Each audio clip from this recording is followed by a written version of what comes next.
Angry guy here, and today I want to discuss the real reasons why female led franchises are being pushed by media companies so hard.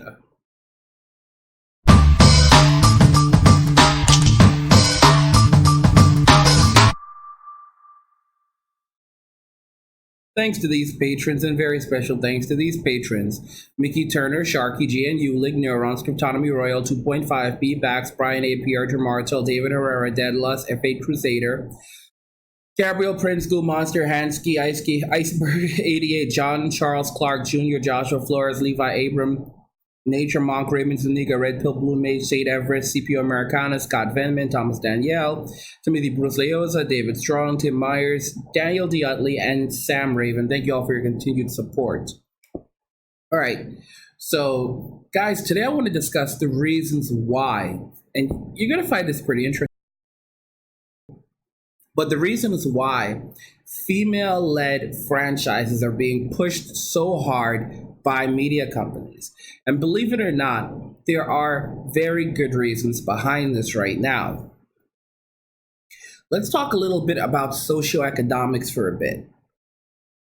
In society today, men actually pay roughly around 80 to 85% of all taxes, while women make around 80 to 85% of all consumer purchases.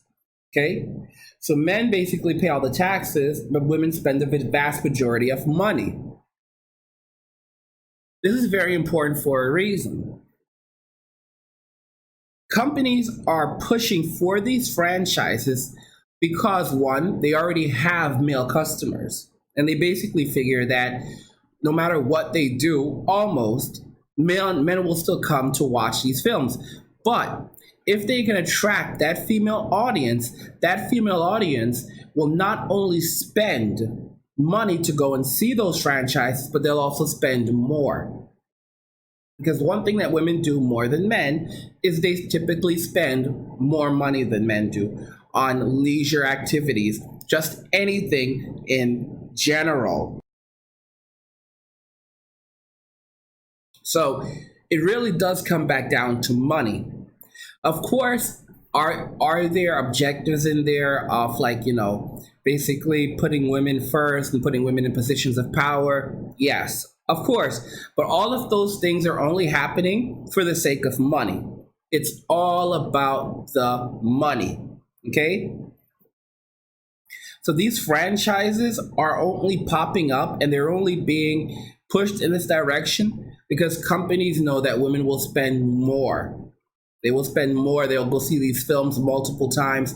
They will buy the DVD set because women spend money. They spend money and they spend lots of it. Mike Taylor just gave me the thumbs up in the chat. He says, mention me to I've been watching for years. Hey, what's going on, bro? Going on, Mike. It's really great when I see subscribers popping up and they're like, I've been watching you for years. It really does. It touches me. It touches my heart. It makes me feel good on the inside. But at the same time, companies are also learning that alienating the male audience is very, very serious. So, for example, if we're looking at what happened with Star Wars, don't think that Disney does not realize that they alienated their male audience with Star Wars. Don't think that they don't realize that. And you're actually finding pullback right now. On the other hand, the MCU is gradually beginning to transition towards being heavily based around female characters. So you have the Black Widow movie that's in the works. You have undoubtedly a sequel to Captain Marvel coming. You have a number of other films for example, the sidekick to Black Panther. They're really going in this direction where they want to put female leads out in front because they want women to start spending money on these franchises.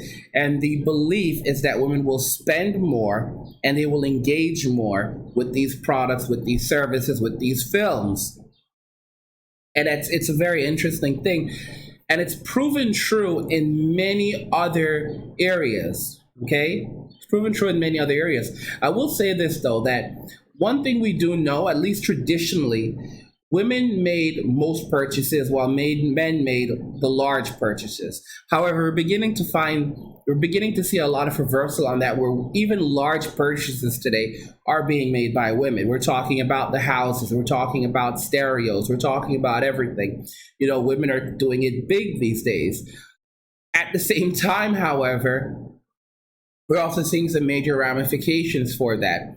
For example, women, especially younger women, have a significantly lower socioeconomic status than men their age. So while the average millennial man may have $5,000 in savings, the average millennial woman can't find $500 in disposable income at the end of the month. And that's one of the biggest issues. You can see this in every other area as well, right down to education, where women hold about $1 trillion of the student loan debt right now, 1.1 trillion out of 1.5 trillion. So women are extremely saddled down with debt. And this move, this push to have female-led franchises, it's all about women. It's all about getting women to spend more money and to engage more with these properties. Can I say this is a good thing? Well, you want to make money, but at the same time, you want to be considerate. And I've come to realize that if you notice, a lot of women right now can't keep up with the massive amounts of debt that they have. All right? They'll never be able to repay these loans. And we're going to begin seeing a lot of ramifications for that society is putting a lot of stress on women to spend, because statistically they do. And I think that we're going to end up in a point, we're going to end up in a place where it may end up being oversaturation. We're already seeing that with things like Star Wars, where a lot of these franchises will end up becoming oversaturated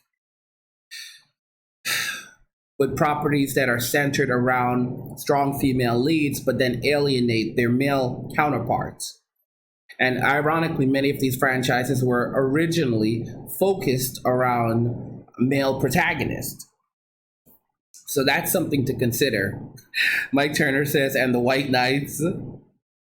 I want to know what you guys think about this, because I think that it is really making a huge difference in the way that media is being designed right now. And I think that it's going to have serious implications on the future, because it takes time to shift from one to the other.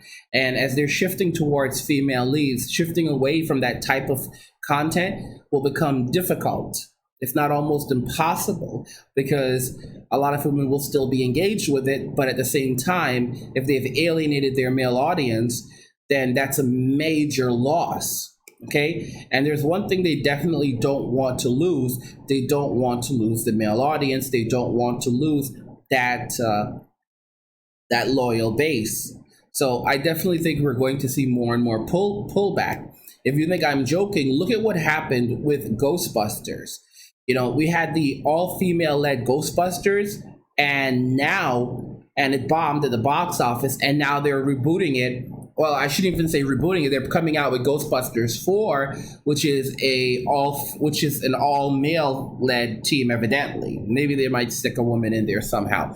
But it's going to be a guy film again, all right? Led prominently by men. And you can basically see how quickly these things can just, reverse themselves overnight. So I think we have to really consider this. Guys, also don't forget that Bitcoin is skyrocketing in value. If you're not taking courses, then you're doing it wrong. Head over to cryptomoney.academy. Click on courses, and you can find a link subscription to the video. Start taking a course so that you can build up your disposable income. You can start learning, you can start growing. I actually have a new course I'm working on for you guys, Mastering the Ethereum Wallet and Blockchain. That course will be coming for you very, very soon. But one course we really have right now is we have how to choose and /invest in altcoins that will increase by 10 times to 1,000 times in value. Definitely check that course out. It'll be going up to $299 on June 1st. You can also learn introduction to cryptocurrency, introduction to day trading crypto for a living, and how to buy Bitcoins anonymously and through secret methods, the how to choose/invest in altcoins course. You can see everything in here, and basically by, you're going to learn how to invest in altcoins that will increase by 10 times to 1,000 times value, what to do before investing in altcoins, how/where to find altcoins that will increase by 10 times to 1,000 times in value, how to evaluate altcoins to determine if they will increase by 10 times to 1,000 times in value. You're going to learn about minimizing risk and overcoming scams. So you're going to learn how to spot scam coins and using them to your own advantage to make 10 times to 1,000 times profit, how to minimize your risk when investing in altcoins to make profit, how to become an altcoin millionaire and making crazy money through crypto pumps. So that's definitely something you should check out, so that you can help secure your funds as we're heading into the great economic collapse. Anyway, guys, let me know if you agree with my reasons on why companies are focusing and pushing so hard when it comes to female-led films, female-led series, shows. And if you do also agree that we could end up looking at a period of oversaturation where there can be a lot of pullback. Let me know, and I think we're already seeing a bit of that in a variety of different areas. Anyway, let me know what you think, guys. If you enjoyed the video, I want you to go ahead and smash that like button, turn on notifications so you will always receive a notification whenever I put out new content. Don't forget that if you are still not receiving notifications, you have to actually go to settings, click on notifications, and then turn on push and email notifications, because if you don't have them enabled in your settings, then no matter what you do, you still won't get them, or you'll only get them occasionally. Anyway, guys, let me know what you think. Love God, get money, and cheers. That was a good video. That was a good video. That was a good topic. Yeah.